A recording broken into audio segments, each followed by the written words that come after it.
All right, Psychology to Sale, episode 6, why controlling your emotions is important. When you're in a sales position, and people say all the time, well, everything's sales. And I always remind people, there's a big difference between selling your player, if you're coaching, and it's not your livelihood, on running the right play. Or, well, you're a parent, you're selling all the time. Well, you're selling your kids on eating his asparagus. When you're selling for a living, and the result or lack thereof can actually harm or benefit your family, it's really easy to get emotional. Because at the end of the day, if you walk into any appointment, any phone call, any Zoom appointment, any in-home appointment, if you walk into that and you don't control your emotions, or if you're way too focused on the result, meaning, of course, you go, well, Sean, I should be focused on the result. No, you should be focused on doing the things you need to do to get the right result. So, for instance, when you're meeting with clients or talking to them, I can promise you they didn't wake up that day and go, I'm going to piss this guy off. When they say something that's frustrating to you, I can promise you their intent was not to harm you. I can tell you that it's probably not personal for them either. When you call them and they're having a bad day and they tell you to F off, I don't think they've been waiting for 3 weeks to tell you to F off. I don't think they think that much of you. They don't even know who you are. So you have to remove the emotion from what you're doing. I was a social worker for 14 years, worked in really difficult situations.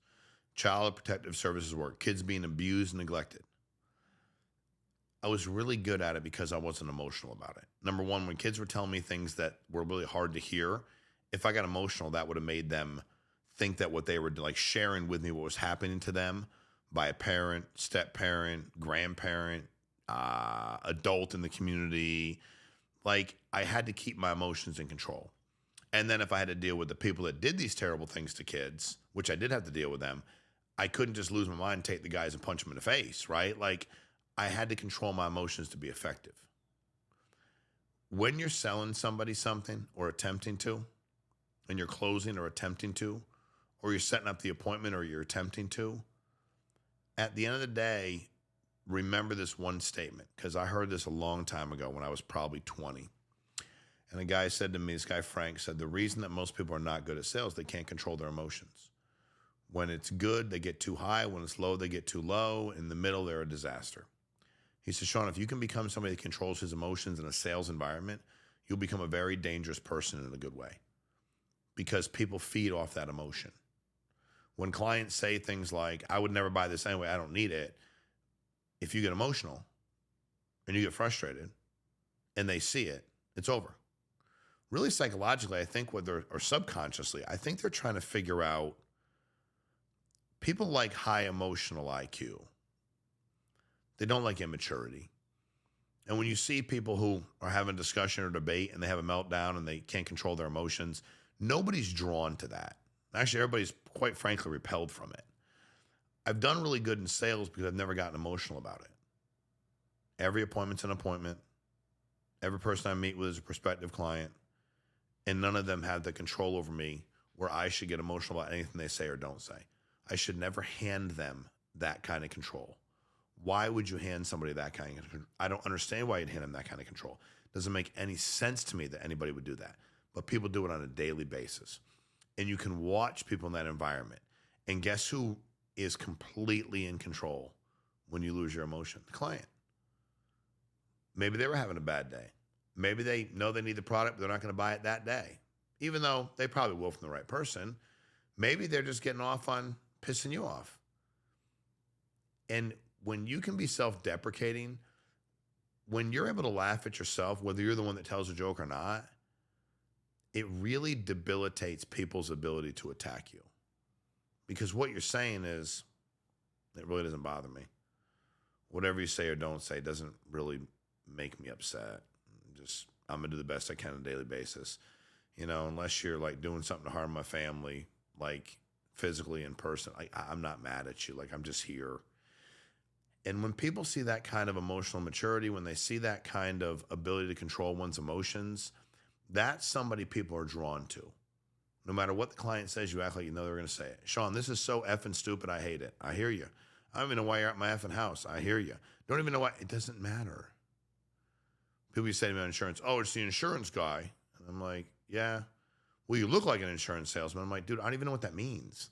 Like, I don't even like, is that an insult? Is it not? Like, I don't even know what it means. And like, I just sometimes laugh. Like, I'm like, dude, what does that mean? You know, or you don't look like insurance, or you're doing this, or you're here to sell me something, or you're a real estate. Like, I never took it personally. Never. And also the most difficult clients are my best clients. The people on the phone that were difficult, that were emotional, that were passionate, yeah, they probably ended up being my best clients. I felt really good about changing the environment from them being so angry and frustrated with me to making a sale. But you have to ask yourself, what do you accomplish by getting emotional? Now, there's a difference between asking people questions that make them emotional. But you yourself, and if you get emotional with them, that's in control of your emotions. You allow yourself to do that. But you getting so frustrated by what they say or don't say, how do you win when you do that? What's in it for you? And I always ask myself that in sales. If I react to this, is there any win behind it? If I say something to him right now, man, is that going to benefit me in any capacity? Or if I just kind of go, I hear you, man. I wouldn't want anybody to bother me either. Why don't you have a better job? I do this. I go, this is the best job I can find, man. I'm doing the best I can. Don't you hate your job? I don't hate it, but, you know, I meet with all kinds of people like you. Sometimes they just talk shit to me and I smile. Like, it's really hard to mess with people who don't allow you to mess with them.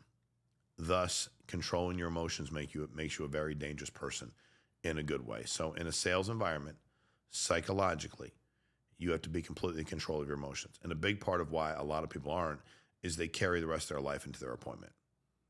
And you can't do that. You're going to have all kinds of stuff going on in your life. We all are. That stuff can't go in the appointment. It can't be in the phone call. It can't be in the Zoom appointment. Or you're going to lose. You're going to get eaten alive if you try that. So keep your emotions in check. You're going to come across a lot of clients that didn't buy from somebody who couldn't do that. And then when they talk about how the person reacted and the stupid things they said and how immature they were and how weird it was, how they were arguing, you'll go, that's weird. I don't know why he or she would do that. But anyway, I'm just here to help you out with something you asked for anyway. And I'm here to do my job to make sure that I get you what you asked for. And I got thousands of people want it anyway. So if you don't want it, it's not that big a deal. Somebody else wants it. I just don't want to waste a lot of time with you if you don't want it. Anyway, nice to meet you. You just smile. You have fun. Whoever asks the most questions wins. Whoever is in control of their emotions is in control. And once you lose control of that, you're just somebody else's puppet. So hope that helps. You like this, please subscribe, share this content. People are in sales all over the world and they don't know what they're doing. And the people that train them don't know either. So appreciate you jumping on the psychology of the sale.